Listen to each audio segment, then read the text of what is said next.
తెరపై నవ్వులు పోయించే కమెడియన్ పరిస్థితి ఇప్పుడు దీనస్థితికి చేరింది. గబ్బర్ సింగ్ మూవీలో పవర్ స్టార్ పవన్ కళ్యాణ్తో కబడ్డీ ఆడి తన్నులు తిన్న ఆయన ఇప్పుడు అనారోగ్యంతో ఇబ్బంది పడుతున్నాడు. ఎన్టీఆర్ ఆది సినిమాలో తొడగొట్టు చిన్న అంటూ ఎమోషనల్ డైలాగ్స్ చెప్పిన ఆయన ఇప్పుడు సాయం కోసం ఎదురుచూస్తున్నాడు. తెలుగు ప్రేక్షకులను కడుపుబ్బ నవ్వించి ఇప్పుడు కన్నీటి జీవితాన్ని అనుభవిస్తున్న ఆ కమెడియన్ మరెవరో కాదు, ఫిష్ వెంకట్. కొన్ని రోజులుగా ఫిష్ వెంకట్ వెండితెరపై కనిపించడం లేదు. గతేడాది రిలీజ్ అయిన నరకాసుర మూవీనే ఆయన చివరి చిత్రం. ఆ మూవీ తర్వాత ఇంకో సినిమాలో ఆయన కనిపించలేదు.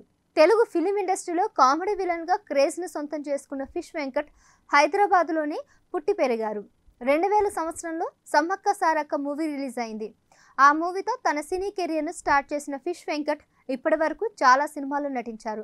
స్టార్ హీరోలతో స్క్రీన్ షేర్ చేసుకున్న ఆయన కామెడీ విలన్గా సెటిల్ అయ్యారు. అయితే గత కొన్ని రోజులుగా ఆయన సినిమా ఇండస్ట్రీకి దూరంగా ఉంటూ వస్తున్నాడు. తీవ్ర అనారోగ్యం సమస్యలతో బాధపడుతున్న ఆయన ప్రస్తుతం సాయం కోసం ఎదురుచూస్తున్నారు. ఆయాసం ఎక్కువ ఉండడంతో ఆసుపత్రికి వెళ్లిన ఫిష్ వెంకట్కు వైద్యులు వారం రోజులు చికిత్స చేశారు. అయితే డయాలసిస్ చేయాలని వైద్యులు చెప్పగా ప్రస్తుతం నిమ్స్లో డయాలసిస్ చేయించుకుంటున్నారు. ఏడాదిన్నర కాలంగా ఆయన డయాలసిస్ చేయించుకున్నట్లు తెలిపారు.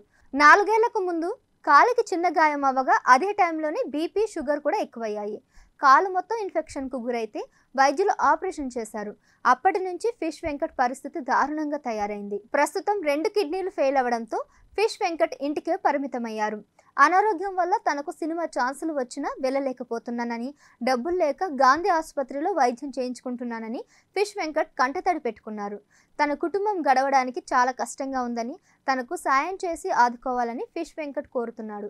తనకు 2 కుమారులు ఉన్నా వారు పట్టించుకోవడం లేదని కుమిలిపోతున్నాడు. ప్రస్తుతం ఆయన ఆరోగ్య పరిస్థితి వెలుగులోకి రావడంతో ఇండస్ట్రీ వర్గాలు, ఆయన సన్నిహితులు ఆదుకునే ప్రయత్నం చేస్తున్నారు. మెగాస్టార్ చిరంజీవి, రామ్ చరణ్ కూడా ఫిష్ వెంకట్ ఆరోగ్య పరిస్థితి తెలుసుకొని అండగా నిలిచారు. ఎన్నో సినిమాలో తన కామెడీతో కడుపుబ్బ నవ్వించిన ఫిష్ వెంకట్ ఇలా అవ్వడం చూసి చాలా బాధపడుతున్నారు. ఆయన ఆరోగ్యం మెరుగుపడాలని కోరుకుంటున్నారు.